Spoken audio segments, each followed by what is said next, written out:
ప్రస్తుతం డి శ్రీనివాస్ పార్థివ దేహం ఎమ్మెల్యే కాలనీలోని ఆయన నివాసంలోనే ఉంది. రాజకీయ ప్రముఖులు ఒక్కొక్కరుగా అక్కడికి చేరుకుని ఆయన భౌతిక కాయానికి నివాళులర్పిస్తున్నారు. రాజకీయాల్లో ఆయన చేసిన సేవల్ని కొనియాడుతూ ఉన్నారు. వారు పిసిసి అధ్యక్షుడిగా ఉన్నప్పుడు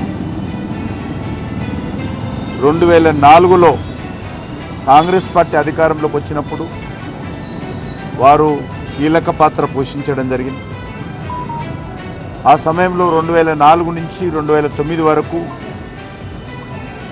వారితో శాసనసభ్యుడిగా ఉండేటువంటి అవకాశం లభించింది. ఆ తర్వాత అనేక సార్లు ఎప్పుడు కలిసినా ఎక్కడ కలిసినా ఎంతో ఆప్యాయతతో మాట్లాడేటువంటి వారు. ప్రస్తుతం ఉన్నటువంటి పార్లమెంట్ సభ్యుడు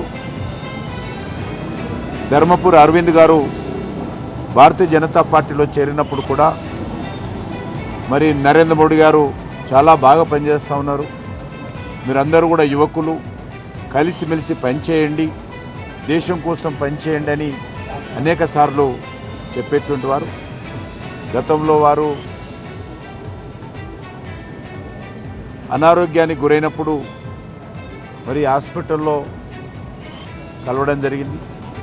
కానీ అదృష్టవశాత్తు వారు కోలుకొని మళ్ళీ నిన్న మరి ఈరోజు గుండెపోటుతో మరణించడం ఏదైతున్నదో చాలా దురదృష్టకరం.